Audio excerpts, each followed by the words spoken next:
The Dr. Fazil Show is brought to you by Health Tips Media. The Dr. Fazil Show is intended for health education purposes only and complies with all HIPAA regulations. All of the CDC guidelines for COVID-19 safety were followed while filming this episode of the Dr. Fazil Show.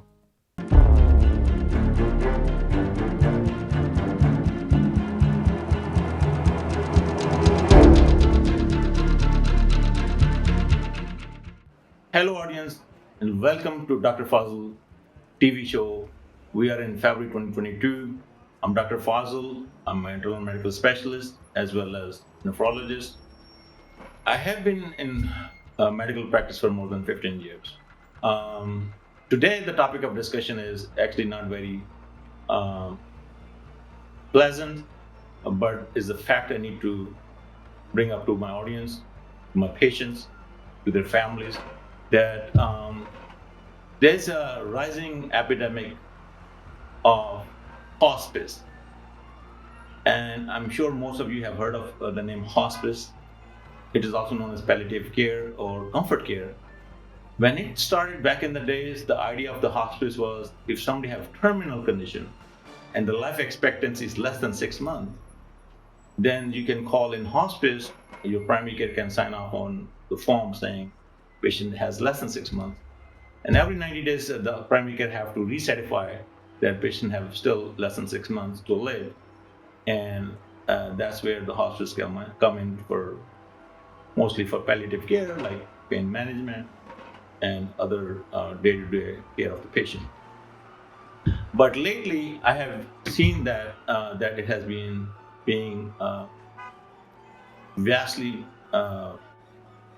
targeting the vulnerable patients which does not have diagnosis of terminal illness. For example, lately, and because of the HIPAA thing, I can't give you the full detail of the patient's information, but lately I have an encounter among many encounters which I have to deal with hospice on day-to-day basis.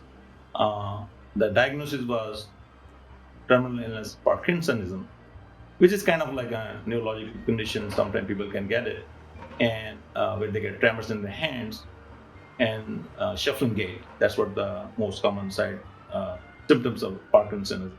This patient I'm talking about is an ex-Marine, and he actually have chronic Parkinsonism. So somewhere he got sick, minor illness maybe, end up in the healthcare facility, and from there it was discharged to assisted living, and somewhere there the hospice sneak in on this patient. Family have the wife has power of attorney, and as a matter of fact, when the patient was being treated, I explained to the wife, if the hospice come to you, because they do always, talk to me first if we need to go in that road, but I don't think so we need to. As I was anticipating it, the form sneaked into my desk and I was asked to sign the form. It says chronic terminal illness diagnosis Parkinsonism. As I said, that is not a terminal illness. The patient had it for 30 years. So I end up going to see the patient, and I wanted to see what's going on. And I was horrified to see how was the patient treated. The patient had was looked dehydrated and apparently had a COVID diagnosis and was obviously isolated. I was refused to see the patient. I mean, I was told by the assisted living that that's her place, so I'm not allowed to come in and see the patient.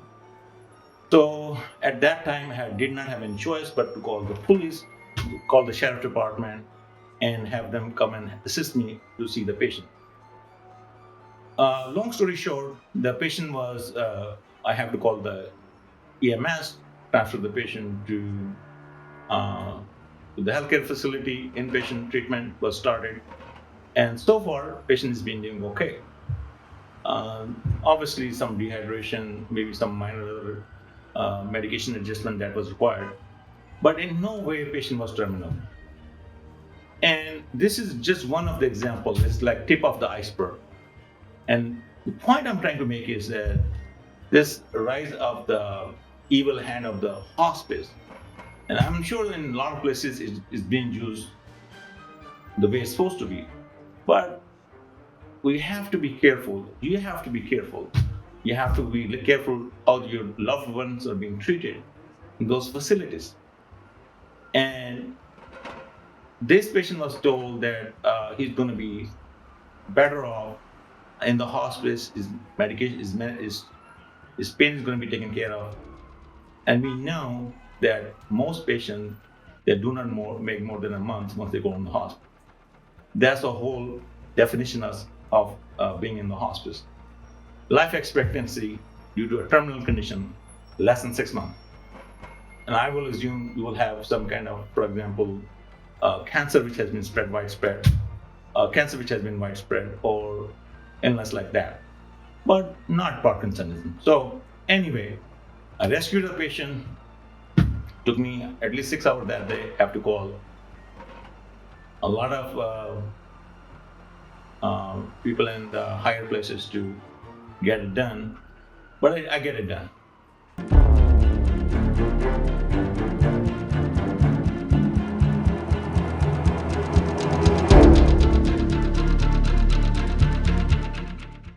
Now you can catch up with all of our previous shows on all Roku devices. Simply search for the Dr. Fazil Show channel and add it to your home screen.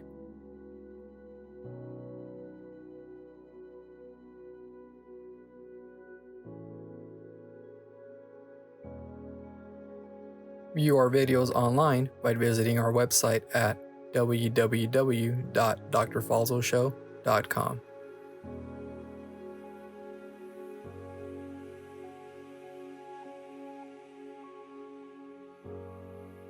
Our videos are available on YouTube by searching for The Dr. Fazil Show.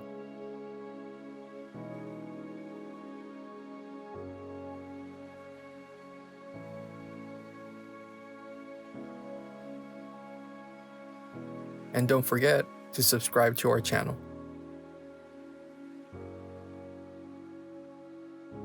The Dr. Fazil Show is available in multiple provider office waiting rooms across Yuma, Arizona. Don't forget to get your copy of Health Tips magazine and read about this interview, currently distributed across Yuma, Arizona.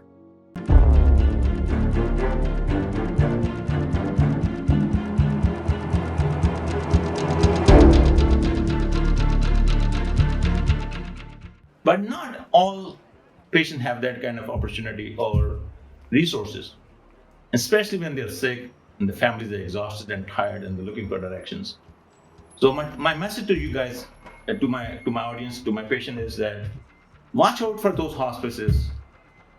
Talk to the primary care doctor. In some instances, I have even seen that when I have refused to sign hospice because I did not agree with the terminal illnesses diagnosis, the hospice told the patient to change to primary care doctor, and they go to another doctor, have him sign the paper, and after that the patient is dead. So I know there's the money involved. If I'm not mistaken, for each time the patient expires in hospice, they make somewhere around 6 figures of revenue. So it's a money-driven industry. So we have to be very careful. You have to be very careful. You have to be very vigilant. My job as a primary care doctor, being a healthcare professional, is to educate my audience and to my patients. Watch out for those hospices. Generally, they go to patients which are vulnerable. They go to churches. They go to places where patients are sick and looking for help, and they might not have terminal diagnosis. But this hospice, their evil hand grabs their bodies and have them go in the hospice, and that is the one-way entry. You never come back. You always, most of the time, they end up dying. So that's a death trap. So please watch out for those evil hospice practices, which tricks you into signing up for those services which you don't need, because the end result is always you being dying. And I don't agree with that. We're here to fight for your life.